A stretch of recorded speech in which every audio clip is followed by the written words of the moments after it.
Everybody assumes that because my brother is this celebrity chef that I must be a great cook too. But the truth is that when you have a chef in the family, you never cook. I'm great at doing dishes. Whenever I found a dish that I liked at a restaurant, I could come home, describe it to Daniel, and he could cook it for me. My brother, when he likes something, he wants it all the time. There was this one meal in particular that I used to ask him to make all the time. Always, every single time, this is the dish that he wants. Roasted salmon with pickled chilies. Which is a very, very, very simple recipe. It's kind of like vinaigrette. I don't even know if it was that great when I first made it. This was years ago. But this memory of this dish. I've never forgotten that delicious salmon dish. Dee, it's you remember that salmon dish you used to make me when I worked at Miramax? Can you shoot me the recipe or call me about it? I want to try to cook it. Cut to years later. I have a family, and just the way I grew up in a house with my mom making amazing food for me, I really, really wanted my daughter to have that as well. He has to make his own salmon. So I asked Daniel to just email me the recipe so I can make the dish. I knew it was supposed to be this really easy dish to cook, and yet I made a mess of it. And every time I'm getting that call like, hey, it's just not right. I kind of did everything wrong. It's like, is it too salty? I went back to cook it again, and It's just not right. Is there too much vinegar in the cucumbers? I literally have a chef on call. Many waking hours were spent on roast salmon with pickled chili vinaigrette. There were a lot of variables and nuances that I wasn't picking up from him over the phone. I developed a rash and a nervous tic. If I could just see him do it, and then, you know, I'm a producer. I get a friendly knock on the door.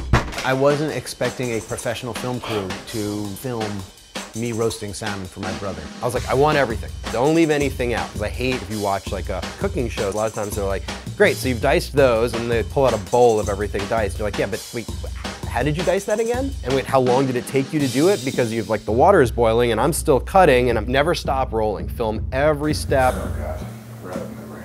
And they sent me the video.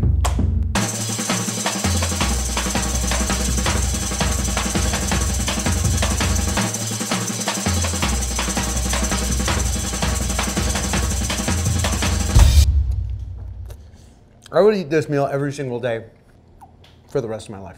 I cooked it perfectly. Perfectly. As Daniel was plating the salmon, I was plating mine, and the video ended, and it was like the meal magically appeared. It captures that nuance and the detail of being in the same room with somebody. And I realized maybe we were really onto something. so we decide to test it on some strangers. Hundreds of them across the country, but we're gonna send you this video and you need to watch it and you're gonna cook along. Do you hate it? Do you like it? And then we nervously sat back and waited to see what the results would be like when they came in.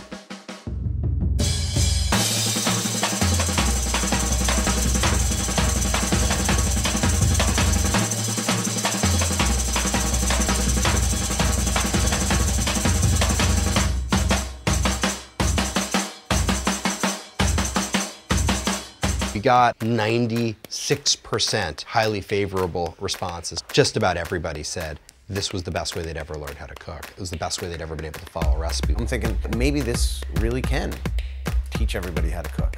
Because if you don't know how to cook, a cookbook doesn't. So the muscles are actually tensing when they hit the heat. That's a very good sign. A cookbook assumes that you know how to cook so that you can follow the recipe. The reason I sprinkle the salt from so high is it helps it to rain evenly down. If I season really low, it makes it hard to make an even spread. It's not just heat the pan up to medium heat. There's like a smoke point for oil. What's that? Don't really know, but it's a thing and you're supposed to know it, and chefs do, and it's the difference between your meal turning really delicious or like kind of tasting burnt and being oily and gross. We started to apply it to other recipes. The one major breakthrough that made this work so well was that we're there in real time doing it together for the whole entire process. That's posed all sorts of challenges for us. So what do we do while it stews for 9 minutes? We want to be able to change the number of portions and make the slight tweaks that a chef might make when you're cooking for 8 people instead of 2. We realized the next step was, let's build a cooking app. People want to cook, and the only thing holding them back is the confidence to actually learn how. We called top chef friends to help. You know, the recipe will change depending upon the size of garlic. So if you buy really fresh garlic at the market and they're small, you're gonna want to use a little bit more. Let's get started.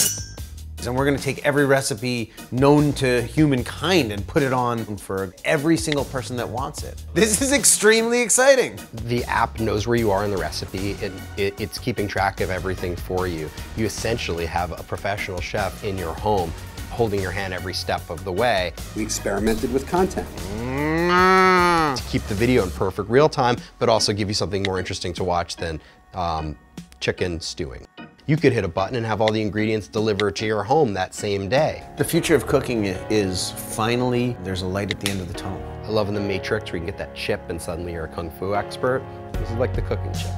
And we call it Project Foodie. The goal in life is to teach these folks how to cook, this world of human beings, and give them this amazing gift. And as a result, there's no stress. It's fun, it's interesting, the meal turns out great. I don't have to bother my brother anymore.